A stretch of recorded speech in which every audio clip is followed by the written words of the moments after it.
بسم اللہ الرحمن الرحیم۔ السلام علیکم، میں ہوں اعجاز علی اور خوش آمدید کہتا ہوں آپ کو اپنے چینل سبق کہانی میں۔ مگر آگے بڑھنے سے پہلے اگر آپ نے ابھی تک ہمارے چینل کو سبسکرائب نہیں کیا تو تھوڑی سی تکلیف کر کے ہمارے چینل کو سبسکرائب کر لیں۔ چلتے ہیں آج کی کہانی کی طرف۔ مصر میں ایک رفوگر معروف نام رہتا تھا جو پرانی قالینوں کو رفو کرتا۔ اس کی ایک بیوی تھی جسے لوگ ہری مرچی کہا کرتے تھے، کیونکہ وہ بڑی بے شرم اور چال باز تھی۔ وہ اپنے شوہر پر حکم چلاتی اور دن بھر میں 1000 گالیاں دیتی، برا بھلا کہتی۔ رفوگر اگرچہ غریب تھا لیکن عزت والا، ڈرتا تھا کہ کہیں اس کی آبرو پر دبا نہ لگ جائے، اس لیے اس کے شر فساد سے ڈرتا رہتا۔ اگر وہ کسی دن زیادہ کما کر لاتا تو بیوی پر خرچ کر دیتا، اگر کسی دن تھوڑا کماتا تو اس کی زندگی اجیرن کر دیتی۔ ایک روز اس نے معروف سے کہا، آج شام کو سیویاں لائیو جن پر شہد پڑا ہو۔ وہ کہنے لگا، واللہ آج میرے پاس دام تو نہ ہوں گے، لیکن خدا کرے یہ مصیبت مجھ پر آسان ہو جائے۔ بیوی بولی، باتیں نہ بنا، آسان ہو یا مشکل شہد والی سیویاں لے کر آئیو، ورنہ گھر میں نہ گھسیو۔ اس نے کہا، اللہ کریم ہے، اور اٹھ کر نماز پڑھی، جا کر دکان کھولی اور دعا مانگی کہ خدا بندہ مجھے سیویاں دیجیے اور اس مرچی کے ہاتھ سے بچائیو۔ دوپہر تک دکان پر بیٹھا رہا، کوئی کام نہ ملا۔ بیوی کے ڈر کے مارے کانپنے لگا، دکان بند کر کے چلا۔ حیران پریشان تھا کہ سیویاں کہاں سے لائے، اس کے پاس تو روٹی کے لیے بھی دام نہیں۔ جب وہ سیویوں کی دکان کے پاس سے گزرا تو وہاں ٹھہر گیا اور اس کی آنکھوں میں آنسو ڈبڈبا آئے۔ سیویوں والوں نے کہا، اے استاد معروف، تو کیوں رو رہا ہے؟ کون سی ایسی مصیبت تجھ پر آئی ہے؟ اس نے جواب دیا، میری بیوی بڑی مرد مار ہے، اس نے کہا ہے کہ بے سیویاں لیے نہ آئیو۔ دوپہر تک دکان میں بیٹھا رہا لیکن میں نے اتنا بھی نہیں کمایا کہ روٹی خرید سکوں۔ سیویوں والا ہنسنے لگا اور بولا، کتنی سیویاں چاہتا ہے؟ اس نے جواب دیا، 5 رتل۔ دکاندار نے تول کر 5 رتل سیویاں دے دی اور کہا، میرے پاس مکھی کا شہد نہیں، شکر کا شہد ہے جو مکھی کے شہد سے اچھا ہے۔ معروف شرم کے مارے کچھ نہ کہہ سکا کیونکہ ادھار لے رہا تھا۔ دکاندار نے پوچھا، روٹی اور پنیر بھی چاہیے؟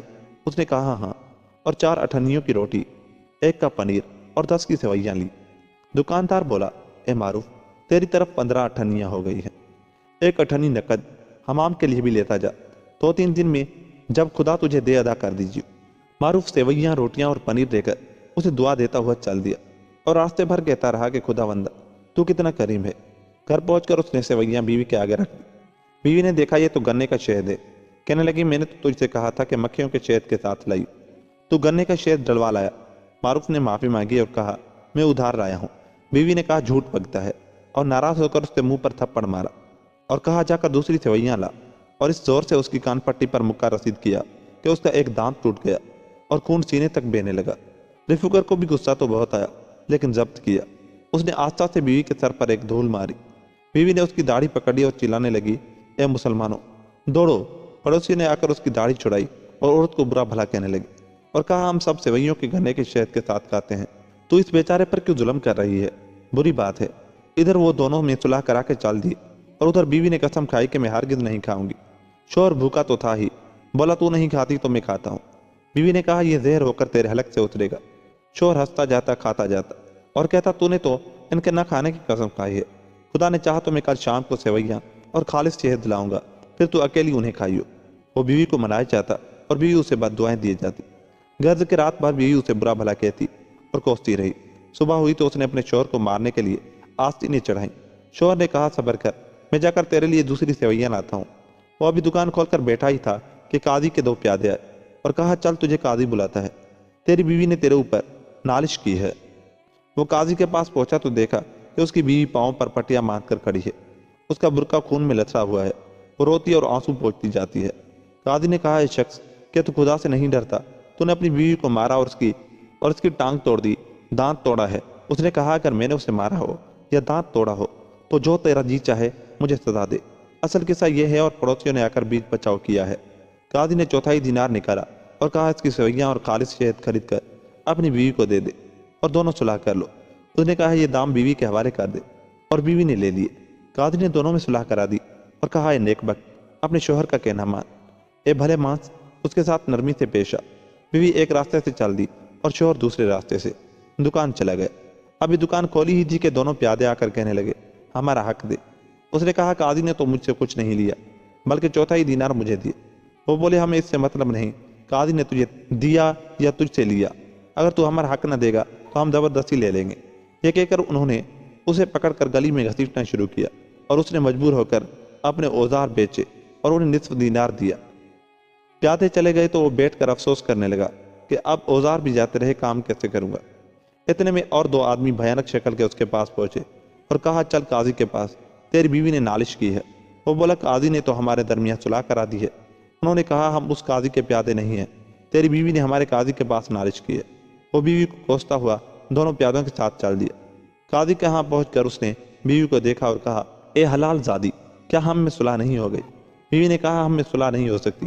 شوہر نے قاضی سے سارا ماجرا بیان کیا اور کہا، ابھی فلاں قاضی نے ہم دونوں میں ملاپ کرایا ہے۔ قاضی نے کہا، اے مرچی، جب اس نے صلح کرا دی ہے تو پھر میرے پاس کیوں آئی؟ اس نے جواب دیا، میرے شوہر نے اس کے بعد مجھے مارا ہے۔ قاضی بولا، ملاپ کر لو، اب تو اسے نہ ماریو اور وہ بھی تیری مخالفت نہیں کرے گی، اور پیادوں کا حق دے دے۔ اس نے دے دیا، جا کر دکان کھولی اور بیٹھ گیا، لیکن مارے رنج و غم کے ہوش ٹھکانے نہ تھے کہ ایک شخص نے آ کر کہا، اے معروف بھاگ، تیری بیوی نے باب علی میں جا کر تیری شکایت کی ہے اور تیرے اوپر بلا ٹوٹنے والی ہے۔ وہ اٹھا اور دکان بند کر کے باب النصر کی طرف چلا۔ اس وقت اس کے پاس محض 5 اٹھنیاں باقی تھی۔ 4 تو اس نے روٹیاں خریدی، 1 کا پنیر اور بھاگا۔ راستے میں زور سے پانی برسنے لگا۔ سامنے ایک کھنڈر دکھائی دیا، اس میں گھس گیا، رونے لگا اور کہا، خدا بندہ، اس عورت سے بھاگ کر کہاں جاؤں؟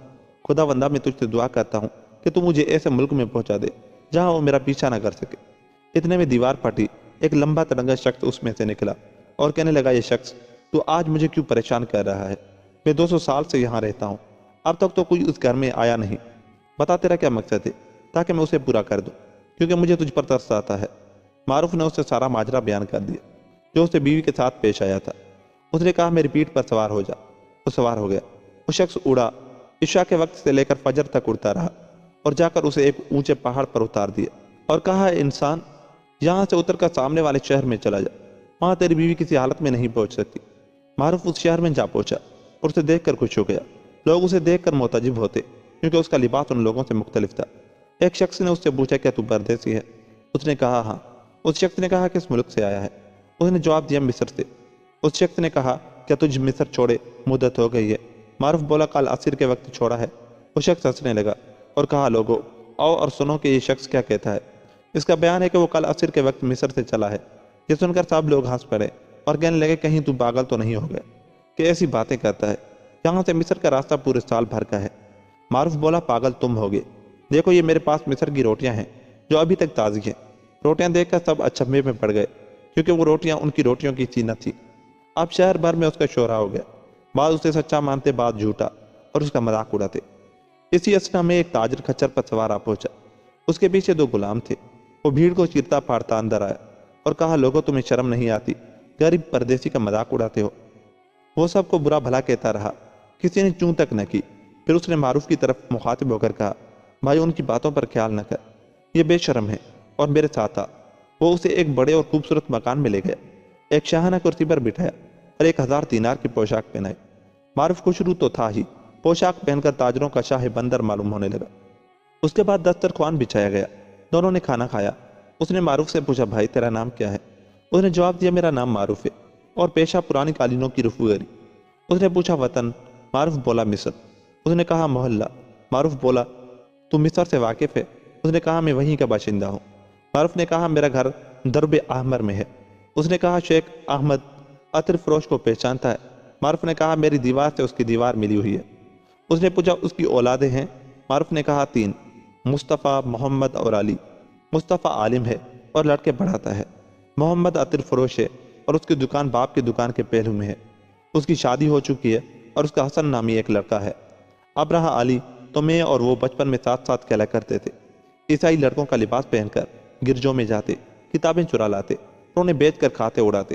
ایک دن عیسائیوں نے ہمیں کتاب چراتے پکڑ لیا، اس کے باپ سے جا کر شکایت کی، کہا کہ اگر تو اسے منع نہ کرے گا تو ہم بادشاہ کے پاس جا کر شکایت کریں گے۔ باپ نے ان کی خاطر اسے کوڑے لگا اور وہ اس وجہ سے بھاگ گیا۔ آج 30 سال ہوئے کہ اس کی کوئی خبر نہیں۔ اس نے کہا، شیخ احمد عطر فروش کا بیٹا علی میں ہی ہوں اور تو معروف میرا دوست ہے۔ اب بتا کہ تیرا آنا یہاں کیسے ہوا؟ معروف نے اپنی بیوی کا سارا قصہ بیان کیا اور کہا، ایک جن مجھے لا کر چھوڑ گیا ہے، جہاں لوگوں کی بھیڑ میرے ارد گرد لگ گئی اور انہوں نے مجھ سے حال پوچھا۔ میں نے کہا، میں کل مصر سے چلا ہوں۔ انہوں نے یقین نہیں کیا،